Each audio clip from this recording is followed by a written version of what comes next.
the cursed bride who walked barefoot. On the morning of her wedding, the bride walked out barefoot. No slippers, no shoes.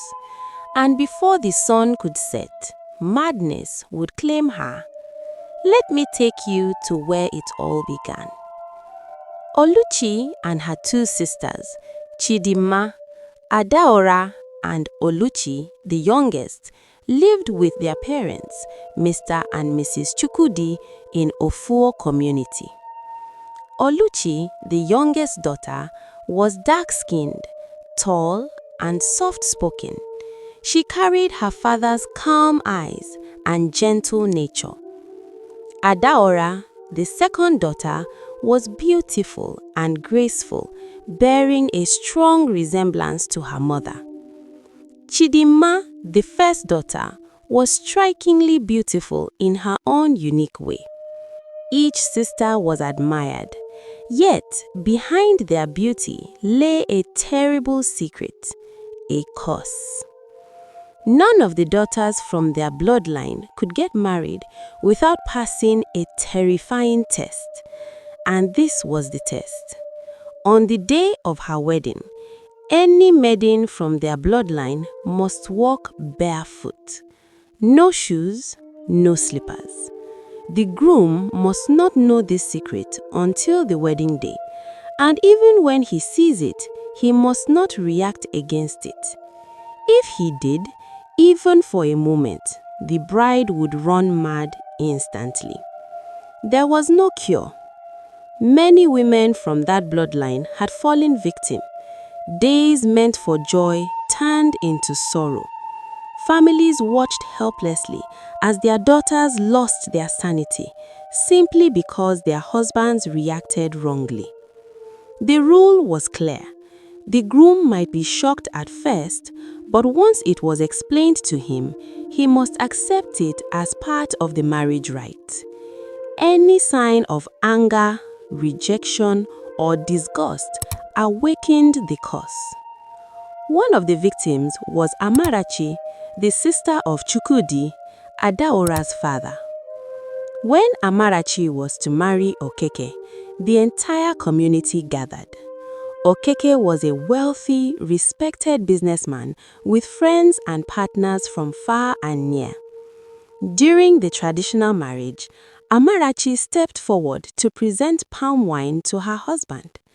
As she walked toward him, Okeke noticed something strange.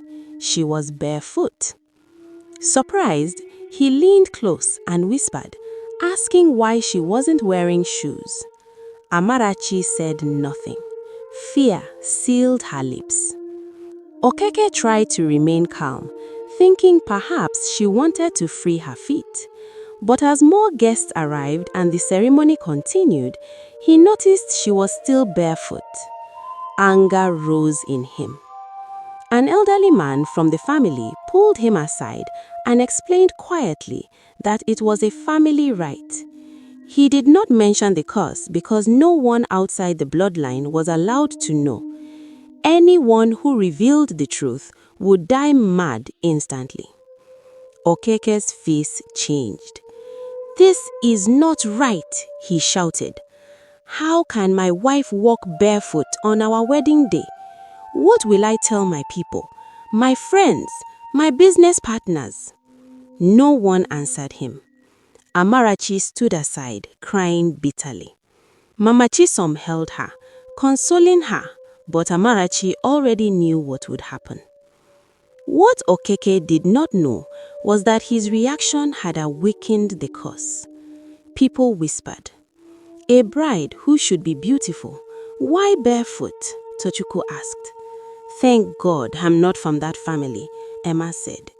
"This man doesn't know what he has awakened," Priye cried. "This poor woman will run mad." Amarachi's parents wept. Her father cried to the gods of their land. Her mother wiped her tears with her wrapper as Mama Priye begged her to stop crying. They rushed to call a juju priest. But before they returned, a strange wind swept through the compound. And that was it. Amarachi's senses left her like smoke. She began smiling strangely, then removed the expensive wrapper tied around her waist. The crowd screamed. Okeke collapsed in tears. The elderly man stood beside him and whispered, "This is why she was walking barefoot." The juju priest arrived and made incantations, but the curse was not broken. It was too late.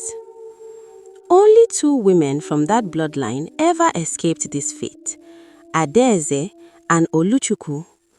Adaeze was kind-hearted. One day, she helped an old woman everyone ignored, a stranger who carried heavy firewood daily. The woman prayed for her and gave her a necklace, telling her to wear it on her wedding day. On her wedding day, the necklace glowed. As Adaeze walked out barefoot, her groom and invited guests saw beautiful glowing shoes. Only her bloodline saw her barefoot. People whispered that the gods had favored her. When Adaeze went to thank the old woman, the hurt had vanished. She knew she had helped a spirit. Oluchi's favor came from a mermaid she met by the river. Her song healed her broken heart, and she was given a shining stone bead bracelet. On her wedding day, her husband saw only her beauty, never her bare feet. Even though these miracles happened, the curse remained. Chidinma was 30. Adaora was 28. Oluchi was 26. Fear kept them indoors as neighbors mocked them. Chukwudi sought help everywhere, even from Odote, a feared man known to break curses. As he sat in Odote's shrine, memory struck him. His late father had once warned him, "Anywhere you go to seek help, a crying pregnant woman will appear." During the ritual, the crying began. Only Odote could see her. Then Odote spoke in fear. He revealed the hidden truth.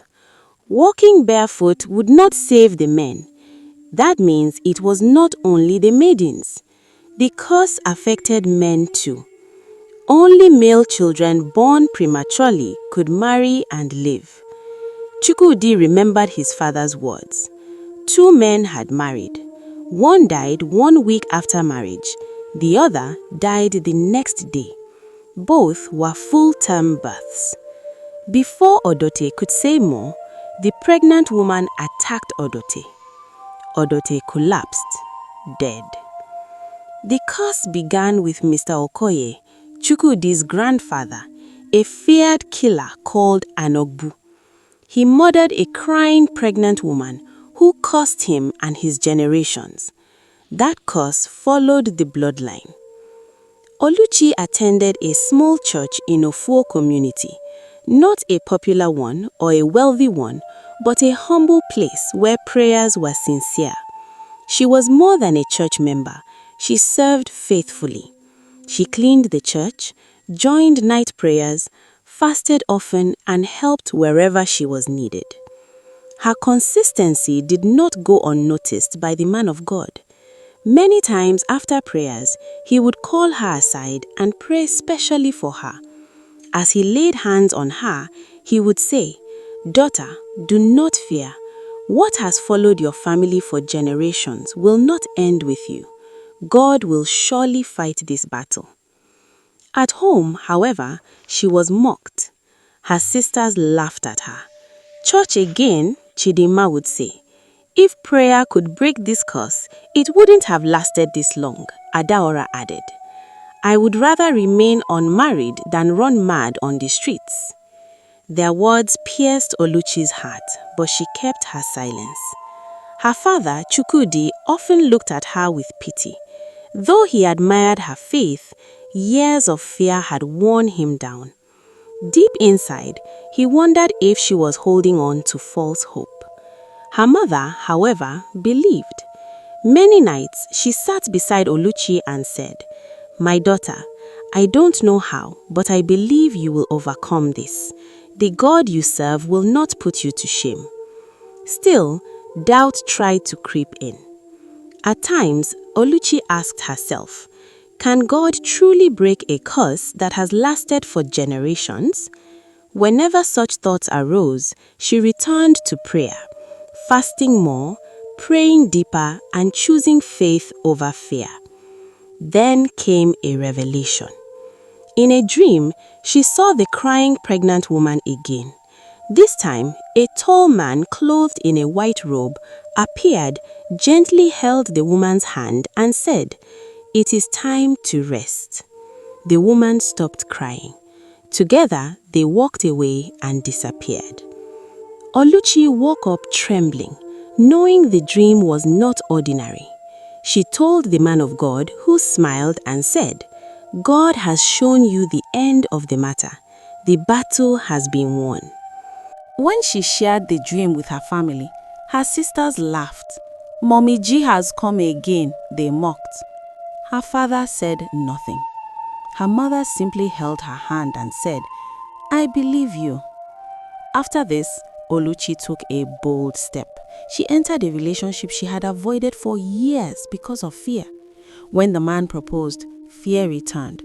But that same night, the man in white appeared again in her dream and said, "You humans are like a goat tied to a tree.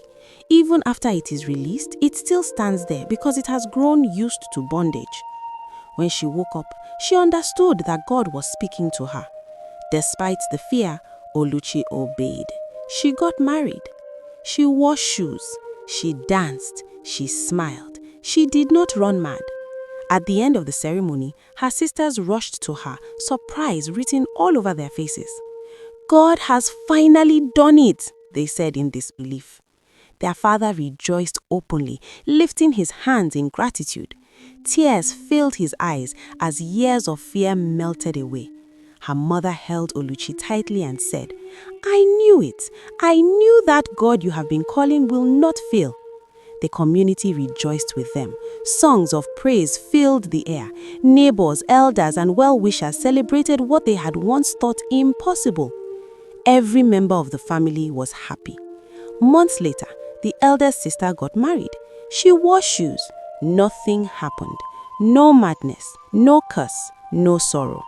The curse that had tormented their bloodline for generations was finally broken, and they lived in peace, joy, and freedom because the curse had come to an end. Moral lesson: parents must consider the consequences of their actions.